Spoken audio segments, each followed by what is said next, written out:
One of my free clients asked about this, so I figured I might as well educate you guys too. So he asked how we're gonna go about his cutting and bulking phase because he's still around 14 to 50% body fat, right? 168.3 pounds tonight. And he's wondering whether or not he should actually go on a slight bulk or continue with the cut. So here's the thing. Like, I don't agree with the modern cutting and bulking bullshit. It's stupid, all right? When you cut, you're losing muscle, all right? And when you're bulking very fast, you gain excess amount of fat that you didn't need in the first place. The only reason you should bulk is if you're like a string bean like me. I started like 10% body fat, 130 pounds, so I started 750 surplus because a couple pounds of fat isn't going to kill me, you know what I mean? And if you start at like 260 pounds, 20% body fat, then yeah, you can drastically cut because the amount of calories you already need is your maintenance.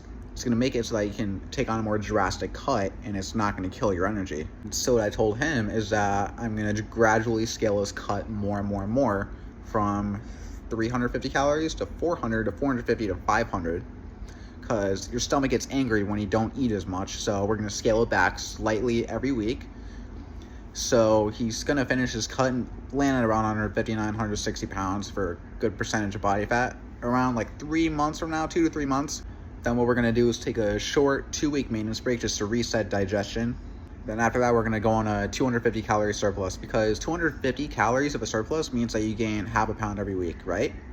And for experienced-ish lifters, you get in between 1.5 to 2 pounds of muscle a month. That surplus is 2 months, so that surplus is the best way to make sure that your body has excess energy to create muscle and also gain the most minimum amount of fat as you can. That's what I would recommend for everybody.